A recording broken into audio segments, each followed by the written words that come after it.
नमस्कार दोस्तों, प्रकाश खबर चैनल के एक और नई वीडियो में आप सभी का एक बार फिर से स्वागत है। दोस्तों, आपके द्वारा काफी कमेंट करके पूछे गए सवालों का जवाब आज इस वीडियो में देंगे। काफी लोगों ने पूछा है कि हायर पेंशन का लाभ कब से मिलना शुरू होगा। अगर ईपीएस रिटायरमेंट के बाद हायर पेंशन का लाभ लेना चाहते हो तो क्या करना होगा।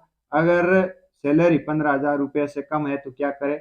वर्तमान समय में नौकरी कर रहे हैं तो ईपीएफओ की अप्लाई करें या फिर नहीं करें हायर पेंशन के लिए। इस तरह के बहुत सारे सवाल पूछे गए थे, आपको इस वीडियो में देखने को मिलेगा। आप वीडियो के लास्ट तक बने रहे। और आपसे एक छोटी सी रिक्वेस्ट है कि आप इस चैनल पर नए हो तो चैनल को सब्सक्राइब करके बेल आइकन को ऑन कर दीजिएगा, क्योंकि ईपीएस 95 पेंशन से जुड़ी हुई और ईपीएफ से जुड़ी हुई सही और सटीक जानकारी और समय पर दी जाती है। तो आप इसे है वो चैनल को सब्सक्राइब करके बेल आइकन को ऑन कर दीजिएगा। दोस्तों, सबसे पहला सवाल था कि हायर पेंशन का लाभ मिलना कब से शुरू होगा, क्योंकि हर एक ईपीएस 95 पेंशन धारक और कर्मचारियों के मन का ये सवाल है और काफी लोगों ने कमेंट करके पूछा है। तो इसका मैं बता दूं, जब से है वो आपने हायर पेंशन के लिए है वो जब से मिलना शुरू होगा, जब आपने ईपीएफओ के सब्सक्राइबर यानी कि ज्वाइन किया था ईपीएफओ, तब से लेकर है वो है अभी तक यानी आगे तक है वो मिलता रहेगा। यानी शुरू है वो आपने ईपीएफओ ज्वाइन किया है तब से शुरू हो जाएगा। तो ये सबसे बड़ा कंफ्यूज होने वाला सवाल था कि हम ईपीएफओ अप्लाई तो कर रहे हैं हायर पेंशन के लिए, लेकिन है उस मिलना कब से शुरू होगा। जब हम कहीं ना ये ना हो जाए कि आज से अप्लाई कर रहे हैं तो आज से ही मिलना शुरू होगा, नहीं, ऐसा नहीं होगा। आप जब से ईपीएफओ ज्वाइन किया, ईपीएफओ के सब्सक्राइबर बने हो, आपने है वो कंट्रीब्यूशन देना शुरू किया है, जब से है वो आप हायर पेंशन का लाभ है वो मिलना शुरू होगा।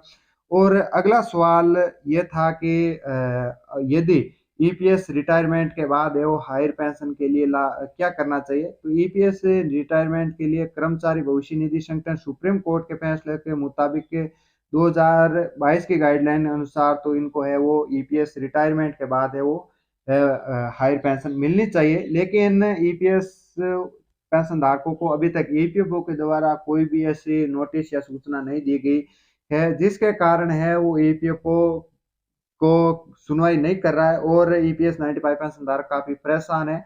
और अगला दूसरा सॉरी तीसरा सवाल था कि मैं दिसंबर 2014 से पहले रिटायरमेंट हो चुका हूँ, सॉरी सितंबर 2014 से पहले रिटायरमेंट हो चुका हूँ।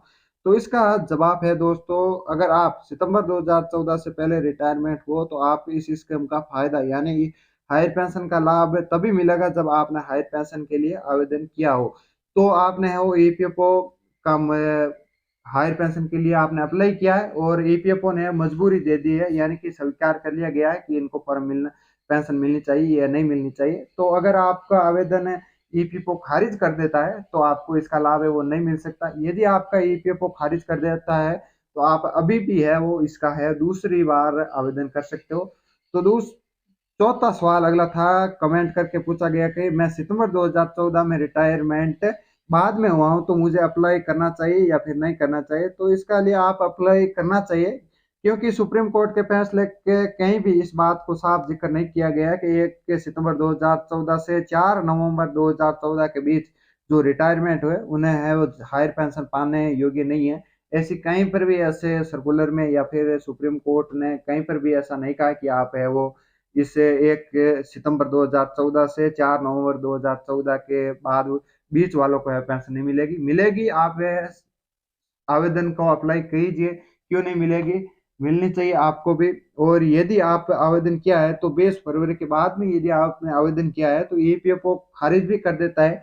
तो आप भी है एक बार है वो पुनः चेक कर ले और चेक करा भी ले, क्योंकि ईपीएफओ अपनी मनमाजी करता है, कभी भी खारिज करता है। तो आप भी दूसरी बार है वो अप्लाई कर सकते हो। अगला सवाल पूछा गया गया ये सवाल है पूछा गया है कमेंट में, इनका नाम आया है सुखवीर सिंह नाम करके आया है।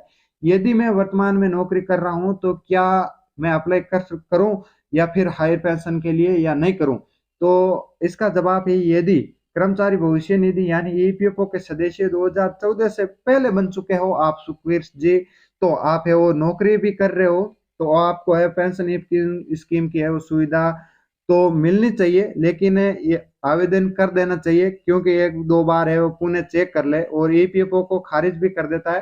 तो आप भी है वो आवेदन कीजिए और आप इसको है वो आवेदन करने के बाद एक दो बार चेक कर ले ताकि ईपीएफओ खारिज ना कर दे।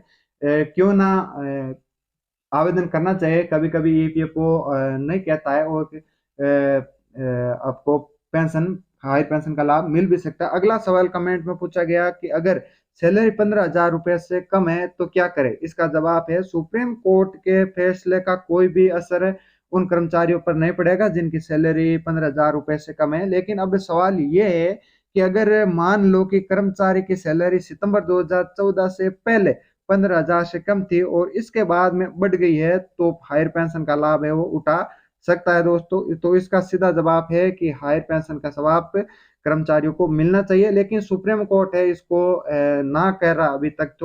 तो ये 15,000 रुपए जिनकी सैलरी है 1 सितंबर 2014 को 15 ज्यादा थी, तो उनको है वो मिलना चाहिए। लेकिन कर्म ईपीएफओ है अपनी मनमाजी कर सकता है, इसमें भी ईपीएफओ ने कोई खुलासा नहीं किया गया।